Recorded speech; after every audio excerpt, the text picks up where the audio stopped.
प्रणाम। सत्संग में उपस्थित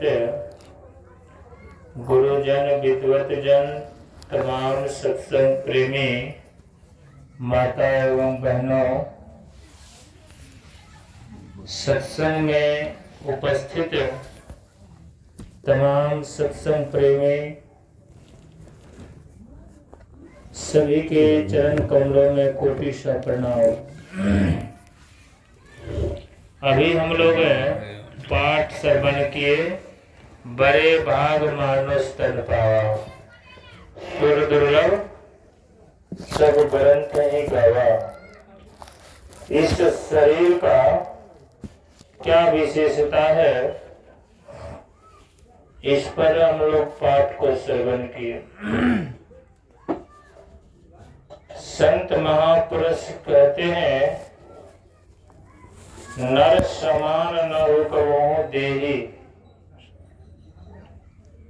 इस शरीर से बढ़ के संसार में कोई शरीर नहीं है। कबीर साहब कहते हैं,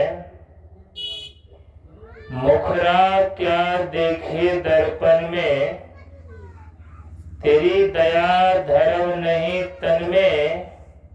मुखरा क्या देखे दर्पण में। जिसके अंदर दया नहीं है वे क्या है, मुखरा है। ये बात कबीर साहब कहते हैं। जिनके अंदर दया नहीं है वे क्या है, एक आईना है। अभी हम लोग भगवान राम की वाणी को सुन रहे थे। भगवान राम उपदेश करते हैं। किसको उपदेश करते हैं? प्रजा को उपदेश करते हैं। भगवान राम के समय में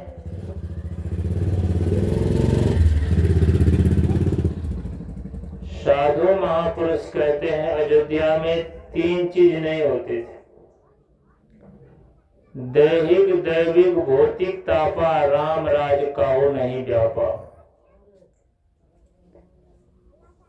अयोध्या में जब भगवान राम थे तो सिंह और गाय बकरी हिरन एक साथ नदी में पानी पीते थे। हिंसक और अहिंसक दोनों एक साथ रहते थे। गाय और सिंह एक साथ बैठते थे। ये सुनने को मिला है। दैहिक और दैविक, दैहिक दैविक भौतिक। दैहिक कहते हैं देह में कोनो पीड़ा होना, जैसे बुखार हो जाना या कोई शरीर में रोग हो जाना, ये हुआ दैहिक दुख। दैविक कहते हैं कहीं जा रहे हैं, टेम्पो से टकरा गए, इसको क्या कहते हैं? इसको हम जानते नहीं थे। जानते कौन थे? देवता लोग। उसको कहते दैहिक दुख, दैविक। हम एक बार कोप्पा घाट जा रहे थे, 2024 की बात कर रहे हैं, 1 जनवरी को। वीर कुंवर सिंह चौक है भागलपुर में, 0 माइल में, NH के बगल, NH पर। उस रोड पर मैंने देखा, बस से जा रहा था, एक साइकिल वाला जो केला बेच करके अपने परिवार का गुजर बसर करते थे। ट्रक की दूरी 10-20 कदम पीछे थे। इधर से ट्रक जा रहा है, उधर से वो आ रहे हैं। ट्रक वाला को हाथ दिए, ट्रक वाला शुरू नहीं कि उसको उस पार से उस पार नहीं जाना चाहिए, ट्रक लोड होगा। उसके माथा पर चढ़ाते हुए ट्रक चला गया, मर गया, बहुत से खून निकला। ये क्या हो गया? ये दैविक कष्ट हो गया है। देवता मतलब देवता जानते थे इसका मृत्यु किस दिन होगा। संत महापुरुष कहते हैं जिसको दिव्य दृष्टि हो जाएगा ना, वे जान जाएंगे कल क्या होगा। एक बार कोप्पा घाट में एक सत्संगी गए गुरु महाराज से कहने के लिए, गुरु महाराज हमको दिव्य दृष्टि हो गया, मतलब हम जो है ना दृष्टियोग कर लिए हैं, हमको नादा अनुसंधान का क्रिया सुरत शब्द का क्रिया बतला दीजिए। हम जो है ना मानस जप मानस ध्यान पूरा कर लिए हैं, दृष्टियोग भी पूरा हो गया है, अब हमको शब्द साधना बतला दीजिए। गुरु महाराज कहते हैं कि इस दीवाल के उस बगल एक गाय बच्चा दी है, ये बताओ उस गाय बच्चा कौन चीज है, बछड़ा है कि बछड़ी है, मतलब बच्चा है कि बाछी है, किस रंग का है बताओ।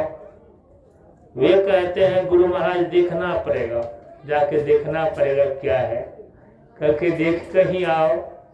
जब देखने गए, देख के आ रहे थे तो गुरु महाराज का तुम मत बोलो, हम ही बोल देते हैं। काली रंग की बाछी है ना, जी हजूर, कब बैठ जाए, यही है तुम्हारा सब साधना दृष्टि योग। बताओ, जिनको दिव्य दृष्टि हो जाएगा वो देवता को देखेंगे। आप सत्संग योग में पढ़े होंगे, देहस्था सब विद्या चौर, देहस्था सब तीर्थानी। लोग कहते हैं कि स्वर्ग जो है ऊपर में है, ध्यान दीजिएगा, देवता जो है ऊपर में है, तीर्थ जो है ऊपर में है, ऐसी बात नहीं है। इसी शरीर में 33 करोड़ देवी देवताएं हैं, ये बात गुरु महाराज कहते हैं, वाणी को सुनिए। देवी देव समस्त पूर्ण ब्रह्म परम प्रभु गुरु में करे निवास। गुरु कहाँ निवास करते हैं? अंदर में। कबीर साहब कहते हैं गुरु नाम है ज्ञान का। कबीर साहब ये नहीं कहा गुरु नाम है शरीर का, कहा है कभी? ध्यान दीजिएगा। कोई लोग कहते हैं कि स्वर्ग में देवता है, अरे मेरे भाई स्वर्ग में देवता नहीं है, इसी शरीर में स्वर्ग है नरक है। अभी हम रामायण में भी सुन रहे थे, साधन धाम मोक्ष कर द्वारा पाई न जहीं परलोक सवारा। इस शरीर में क्या है? साधन करने का द्वार है, घर है। इस शरीर से हम साधन करके क्या बन सकते हैं? देवता बन सकते हैं, देव बन सकते हैं और परम पिता परमात्मा बन सकते हैं। इसी शरीर से, दूसरा शरीर से नहीं होने वाला। मैं कह रहा था कि जिनको दिव्य दृष्टि हो जाएगा वे कब क्या होगा वो जान जाएंगे। एक बार बाबा देवी साहब स्वशरीर में थे, एक सत्संगी को दीक्षा दिए और साधना किए सत्संगी, तो उनको दिव्य दृष्टि हो गई। तो उन्होंने अपने हाथ को ऐसे ऐसे करते थे और बोलते थे कि देखिए विदेश में ये हो गया, कल ये होगा। तो वही न्यूज में आता था, वही लोग पेपर पढ़ते थे, टीवी में वही देखते थे, अखबार में वही पढ़ते थे। तो उसके यहाँ भीड़ लगने लगा।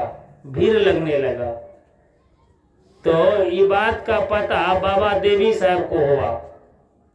बाबा देवी साहब उसको बुलाए, बहुत समझाए कि मत करो ऐसा काम, ऐसा वैसा। बाबा देवी साहब के सामने कहा कि हजूर आप हम नाना नहीं करोगे, ऐसा हम नहीं करेंगे, एक गलती न होगा। फिर वैसे करने लगा, फिर वैसे कर रहे। तीसरे बार उनको बुलाए और पूछे कि सुनो, तुम जो दिखाते हो कुछ वो हमको भी दिखा दो, हमको देखने का शौक है। ऐसे ऐसे करा तो उसके आगे अंधकार दिखाई देने लगा। कहने का भाव है इसी शरीर से हम देवता को प्राप्त कर सकते हैं। आप लोग क्या कहते हैं? रामायण में ही है, ऊंच निवास नीच करतूती, देख न सके पराई विभूति, है ना बाबा? देवता का निवास कहाँ है? ऊंचा है। कहाँ पर? आकाश में। लोग कहते हैं, हम नहीं कहते, हम कभी नहीं कहेंगे। आपसे मैं एक सवाल पूछता हूं, मोदी सरकार कहाँ बैठते हैं? आकाश में कि धरती पर? धरती पर। मगर उसका पद ऊंचा है। मोदी वही है जो हम है, आप है, मगर उसका पद ऊपर है, उसको कहते ऊपर है वो। उसी तरह से देवता अच्छा कर्म करके अच्छा पद को पाए, वो ऊपर में नहीं है भैया। आपको आंख नहीं है तो हम देवता को देख पाएंगे, देवता हर जगह है। जब इस शरीर में 33 करोड़ देवी देवता है, सब विद्या है। स्वामी विवेकानंद ने कहा ये मस्तक जो है ना अछोर पुस्तकालय है। अछोर मतलब जिसका सीमा नहीं हो, इस शरीर में है, ये मस्तक में।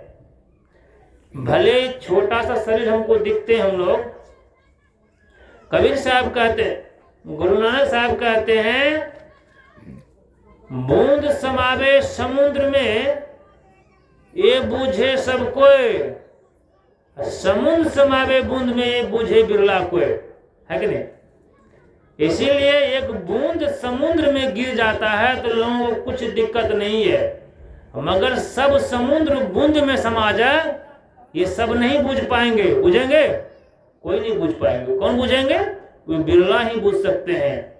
उसी तरह से ये जीव परमात्मा में समाये हुए हैं, और परमात्मा ये जीव में, ये जीव कहाँ समाये हुए हैं? इस शरीर में। कबीर साहब कहते हैं काया बरो समुद्र ते था न पावे कोई। एक शरीर क्या है? एक समुद्र है। ध्यान दीजिएगा, क्या समुद्र जो हम देखते हैं बंबई में कितना बड़ा है, उसमें कितना शरीर समा जाएगा, मगर कबीर साहब कहते हैं शरीर जो में समुद्र समाया हुआ है। कहते हैं कि नहीं कहते? इस बात को हम पूज्य बाबा के मुखार बिंद से सुनेंगे, क्योंकि सबका इच्छा है कि पूज्य बाबा से ही सुना जाए। बोलिए श्री सद्गुरु।